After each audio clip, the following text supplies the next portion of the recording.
Վարչապետը մասնակցել է կառուցելով խաղաղություն և բազմակողմանի համագործակցություն խորագրով համաժողովին։ Խաղաղությունը Հայաստանի և Ադրբեջանի համատեղ ստեղծած առաջին ընդհանուր արժեքն է, Փաշինյան։ Ակնարկները լեգիտիմ չեն, լեգիտիմությունը բխում է ընդունված փաստաթղթերից, Փաշինյանը Ալիևի հայտարարության մասին։ Ուկրաինական անօդաչու թռչող սարքերը հարձակվել են Ռուսաստանի շրջանների մի քանի նավթային օբյեկտների վրա։ Ուկրաինական Պոկրովսկ քաղաքի ուղղությամբ կատաղի մարտեր են։ Մենք այլընտրանք չունենք, պետք է բանակցենք Իսրայելի հետ, Լիբանանի նախագահ։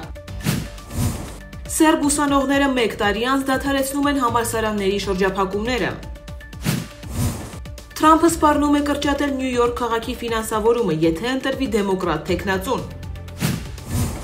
Հայաստանն առաջին մեդալն է նվաճել Իրանում ընթացող ծանրամարտի զինվորականների մրցաշարում։